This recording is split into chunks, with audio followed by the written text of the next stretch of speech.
Tapos mo na ba yung report mo? Oo. Ito, binabasa ko para mamaya sa pagre-report ko. Anong topic mo dun sa report? Republic Act 9173. Yung Philippine Nursing Act 2000. Yung sa'yo.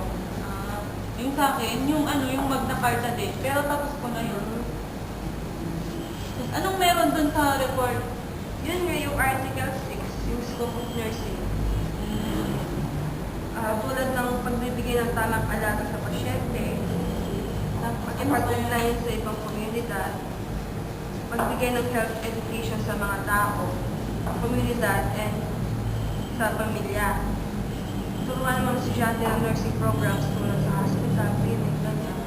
Tsaka yung kailangan magsagawa ng training research para ma-develop yung nursing practice ng mga nursing students. Sa akin naman yung yung nakita ko dun sa Article A, yung pag nagtrabaho ka ng walang lisensya, pwede ka ding makulong. Oo, syempre. Oo. Tapos yung gumagamit ka ng mga ID ng iba, ka din dun, mapaparusahan ka din dun.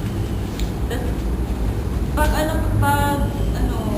pag napatunayan na mali ka, may multa ka din na 50,000 hanggang 100,000 o maaari ka rin Pwede kayo makulong. Oo, makulong ng 1 hanggang 6 na taon.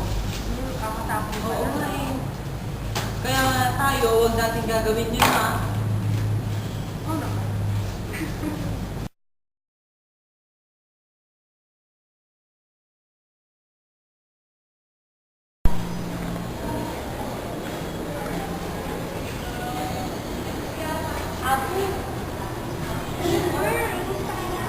Okay lang, napadaan ka yata. May pinutan kasi ako dyan. Hindi na ano kita. Dito sabihin ako sa'yo, alam mo ba yung RA 7305? Anong meron sa RA 7305? Ito yung Magna Carta for Public Health Workers. So, ano yung mga layunin ng Yun RA yung, 7305? Oo. Sabi mo. yun yung mga karapatan ng mga manggagawang na Pilipino. Ano yung karapatan?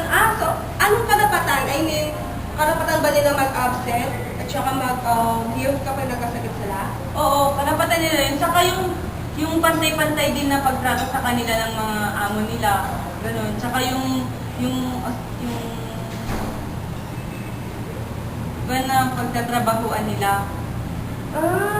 What if, pag nagkasakit sila, sagot ba ng kumpanya nila? Oo, sagot nila yun. So, ano yung mga beneficyo ng batas? Oo.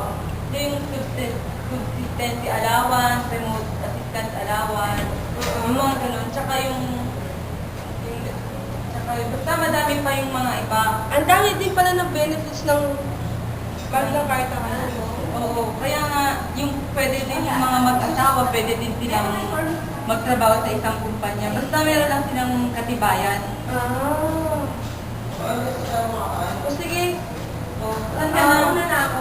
O, sige. Tsaka may copy din kasi